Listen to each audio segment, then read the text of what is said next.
method to prevent them from flying in the wind while they were driving the team. Okay, let's start with the basics. Begin by draping the necktie around the collar with the seam lying along the collar facing in. The wide end of the tie should be on the side of your dominant hand. If you're right-handed, then start on the right. First, let's walk through the steps of the four-in-hand. Start with the wide end of the tie on your right and extending a foot below the narrow end. Cross the wide end over the narrow end and back underneath. Continue around, passing the wide end across the front of the narrow end once more. Pass the wide end up through the loop between the knot and your neck. Pass the wide end down through the knot in front. Draw the knot up tight to your collar by holding the narrow end of the tie and sliding the knot snug. Now let's walk through the four-in-hand again. Turn up the collar and button it at the neck. This allows the necktie to glide gently along the collar without wrinkling or stretching the fabric.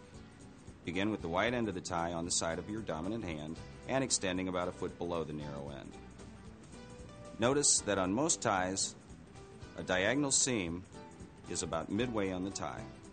This is usually a good gauge as to where to make your first cross.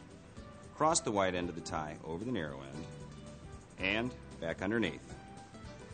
Bring the wide end over the front and then pass it up between the neck and the knot, holding the loop open with your left finger.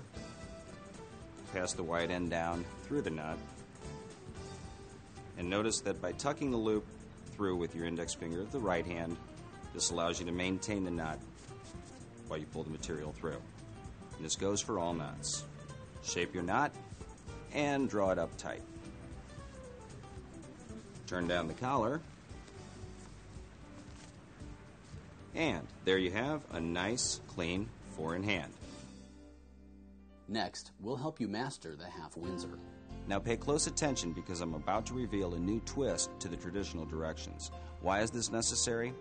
Well, the HalfWindsor has always appeared to be a little lopsided, until now.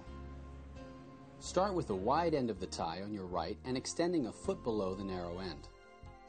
Cross the wide end over the narrow end and wrap it back underneath. Bring the wide end up towards your face and turn down through the loop to your right, not your left. This is the new twist. Traditional directions say to go to your left. However, we found that bringing the wide end to your right results in a more symmetrical knot.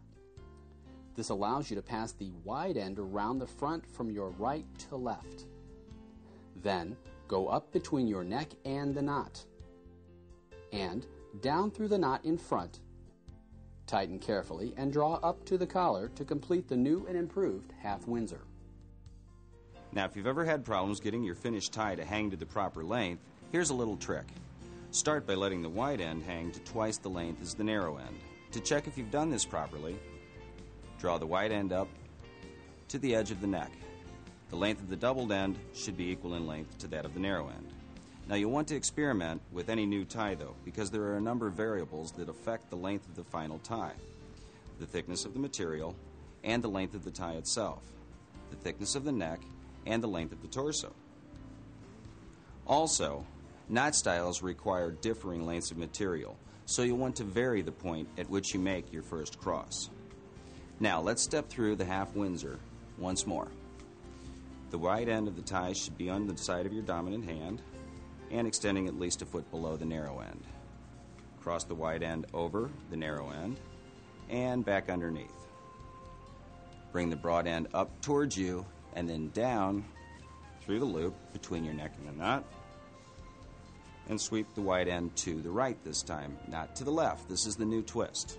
This allows you to bring the broad end from the right across the front to the left, and then bring the broad end up between your neck and the knot, pass it down through the loop, draw your material,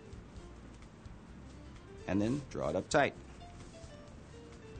And there you have a HalfWindsor. See how even the two sides are? I should point out that after being tied, the tips of the necktie should touch the waistband of the pants, and the two ends of the tie should either be equal in length or the narrow end a fraction shorter. Remember, the inside of the wide end of the tie has a band into which the narrow end of the tie is tucked to hold it in place. The Windsor. If not done properly, this knot can come out looking very large, bulbous, and unsightly. So pay special attention on this one. It's worth the extra effort. Start with the wide end of the tie on your right and extending a foot below the narrow end. Cross the wide end over the narrow end and bring it up through the loop and down to your left. Next, bring the wide end around behind the narrow end to your right. Bring the wide end up from the front and through the loop coming back down on your right. Then bring the wide end to the left across the narrow end. Turn and pass the wide end up through the loop and complete by slipping the tie down through the knot in front, tighten, and draw up comfortably to the collar. Most standard neckties come in lengths from 58 to 60 inches. Taller men, or those of you who choose to wear a Windsor knot, which requires the most length of material, will require a somewhat longer tie. Now, let's step through the Windsor once more, slowly. Take the wide end over the narrow end, and up and around the narrow end on the left, crossing underneath.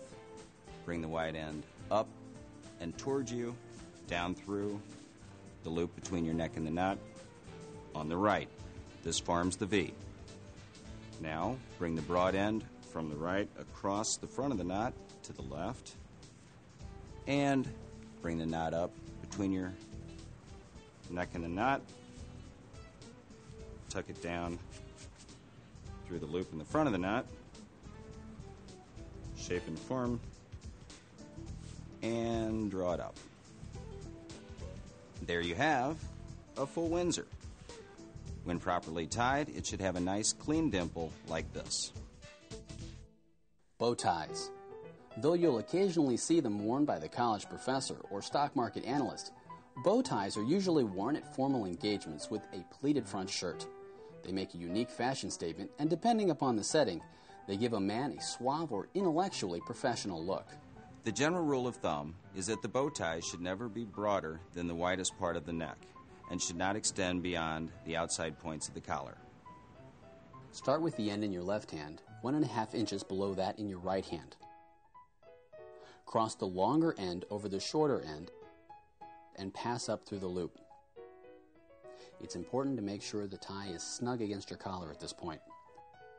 Form the front loop of the bow by doubling up the right side and placing it across the collar points. Hold this front loop with the thumb and forefinger of your left hand. Drop the long end down over the front. Using your forefinger, push the hanging end of the tie up behind the loop in front and poke the resulting loop through the knot behind the front loop as shown. Even the ends and tighten.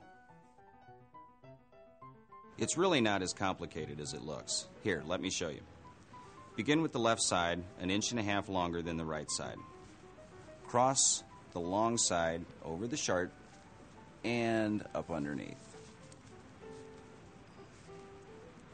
Now, here's a little trick. Tighten at the neck and be sure to even up the two ends. Now, draw the lower portion up and double it over on itself.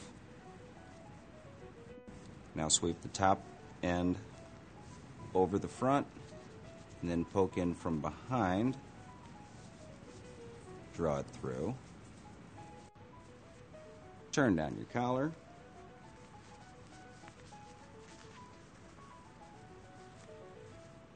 And there you have it. A classic statement for your next presentation or formal engagement. Now for our final demonstration, a new style that's finding wide popularity, the Shelby. Start with the tie inside out. Cross the wide end under the narrow end.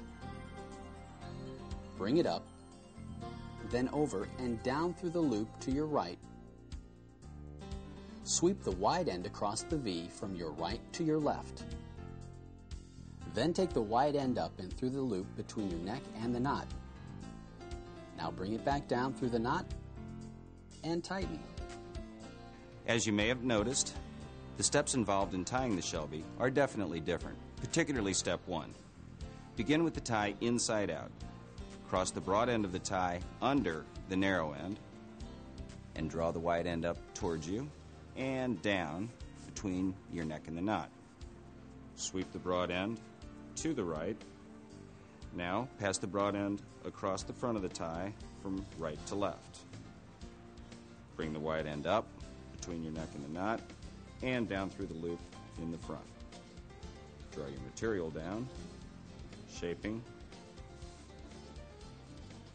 Drop your knot to the collar. Lower your collar. And there you have the most recent addition to the classic collection of knots, the Shelby. See how nicely it dimples?